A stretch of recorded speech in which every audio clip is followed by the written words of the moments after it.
RMC, jusqu'à 6h30. Charles Matin. Anaïs Castagna, Charles Magnin.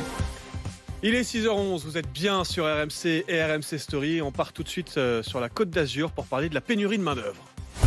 L'invité de Charles Matin. Notre invité ce matin, c'est vous, Christophe Souk. Bonjour. Bonjour. Vous êtes le vice-président de l'UMI Côte d'Azur. Vous représentez le secteur de l'hôtellerie-restauration. Et vous alertez, car on voit se multiplier les cas de restaurateurs de la Côte d'Azur qui sont contraints de fermer plusieurs jours par semaine, faute de main-d'œuvre, alors que la saison a débuté. Il y a une véritable pénurie dans votre secteur, que ce soit pour des postes de saisonniers ou carrément en CDI d'ailleurs. Alors on va être concret, Christophe Souk. Tout de suite, on voudrait savoir combien de postes sont à pourvoir ce matin sur la Côte d'Azur dans le secteur de la restauration. Alors sur les Alpes-Maritimes, aujourd'hui, on cherche 14 000 contrats longs, donc des CDI, et on cherche pour la saison, donc saisonnier, environ 4 500 saisonniers. Donc c'est quasiment 20 000 postes que l'on met à disposition pour cette année et l'été. Quel poste ? Sachant que c'est un été qui va se prolonger avec la Coupe du Monde de rugby, donc là on part jusqu'à mi-octobre. Alors quel poste exactement ? Dites-nous. Alors, les postes principaux en grande recherche, c'est le service, puisqu'en fait, c'est là où il y a le plus la masse de personnel est la plus importante. Et après, ce sont des barman et des personnels de cuisine de tout niveau. Et alors, on va être concret, quels sont les salaires ? Parce que c'est le nerf de la guerre pour attirer des candidats. Alors, les salaires, on a fait un effort dans la profession, puisqu'on a augmenté de 16,53% les grilles de salaire en 2022. Là, il vient d'avoir une rehausse encore de 2,22% du SMIC hôtelier, sachant que le SMIC hôtelier est plus important que le SMIC classique. Et on a de plus en plus les sociétés qui reviennent à un système de grille de salaire évolutive. Plus le salarié va rester longtemps dans l'entreprise, plus il sera payé, c'est-à-dire qu'on fait augmenter les échelons plus rapidement qu'auparavant. Oui, pour fidéliser, j'imagine, les salariés. Mais Christophe Souk, vous avez vous-même plusieurs établissements. Si je me présente avec un CV aujourd'hui et que je dis voilà, j'aimerais devenir serveur dans un de vos restaurants, vous me payez combien là ? C'est quoi le salaire pour combien d'heures par semaine ? Alors, je suppose que vous allez me demander que je vous parle en net. Dans votre poche, le salaire minimum, ça va être 1 450 €. Le plus bas, d'accord ? Et ensuite, il va y avoir des systèmes où, si vous restez plus d'un trimestre ou si vous avez de suite affiché l'intention de rester dans la maison, votre salaire va augmenter jusqu'à 1 650 € extrêmement rapidement. Et est-ce que vous allez me loger ? Parce que c'est ça aussi le problème. Alors là, nous, par contre, on a un très, très gros problème, puisque vous savez que nous sommes sur la deuxième zone touristique de France, qu'on a vu proliférer excusez-moi de citer ça, mais des Airbnb, Booking et tout ce que vous voulez. Et malheureusement, tous ces petits appartements, ces studios, ou même ces appartements partagés qui s'adressaient à la profession autrefois, maintenant sont utilisés dans du location saisonnière.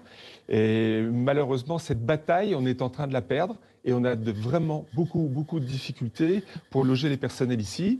Nous avons des accords avec le Crous pour récupérer les appartements d'étudiants, mais malheureusement, c'est qu'à partir du mois de mai jusqu'au 31 août. Or, nous, la saison va minimum jusqu'à fin septembre. Et là, on a un gros problème pour loger les personnels.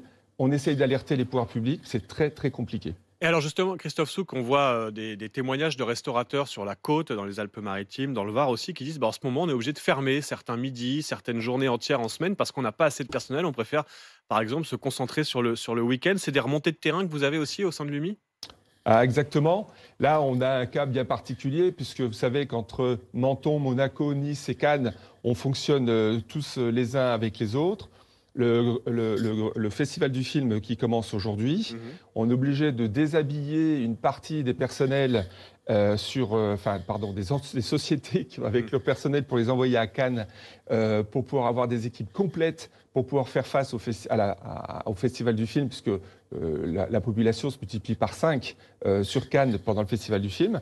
Donc il faut vraiment beaucoup de personnel. Et comme on ne les trouve pas en suffisance, on va récupérer sur d'autres établissements, on fait du prêt de salariés, le temps de dépannage, donc en fermant le midi certains établissements ou un jour ou 2 jours par semaine, les établissements de Nice, de Menton ou de Jean-les-Pins. Ça, Christophe Souk, c'est tous les ans le festival de Cannes. Là, c'est parti pour une quinzaine de jours. Mais ensuite, il y a la haute saison qui arrive. Est-ce que Voilà, si on en est toujours à ce niveau de pénurie de main-d'œuvre, vous allez pouvoir faire face, répondre à la demande tout simplement cet été. Il y a des milliers de touristes qui vont débarquer sur la Côte d'Azur.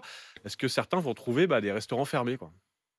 Bah, écoutez, malheureusement, je veux dire, à moins que vous ayez une baguette magique, mais la situation de l'été dernier va avoir de nouveau lieu cette année. Malheureusement, une fois de plus, on va être en déficit de personnel. Il va falloir limiter les jours d'ouverture, les heures de service. Et puis, peut-être qu'il va falloir qu'on réfléchisse vraiment dans notre métier une réflexion profonde sur notre méthode de travail, sur peut-être mettre un peu plus de temps partiel, sur des personnes qui ne peuvent pas travailler à plein temps, sur des mères de famille ou des pères de famille. Peut-être Et essayer puis, de... Christophe Souk, il n'est pas trop tard pour augmenter les salaires pour la haute saison, là. Vous pouvez aussi faire un geste maintenant pour attirer des candidats. Ah, mais de toute façon, c'est la loi du marché, c'est le principe même de la loi du marché.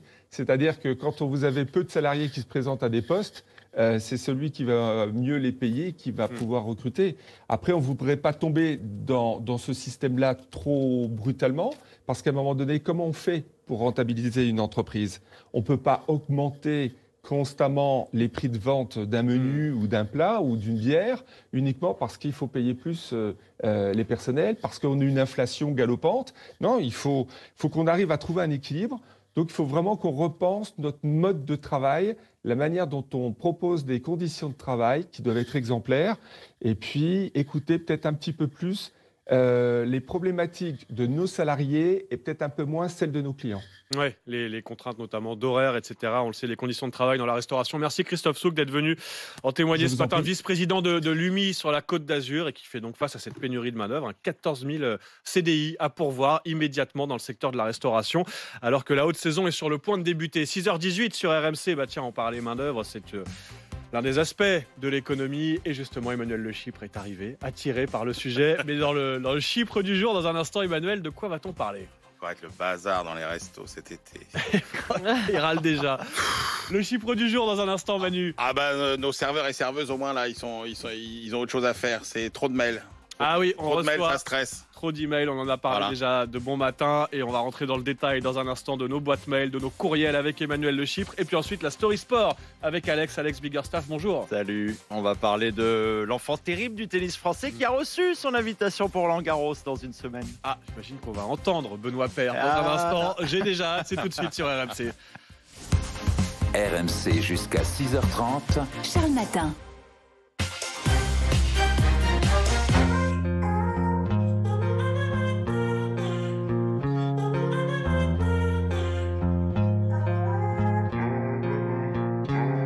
On va pouvoir aider le maximum de personnes, même si c'est que le début de notre formation.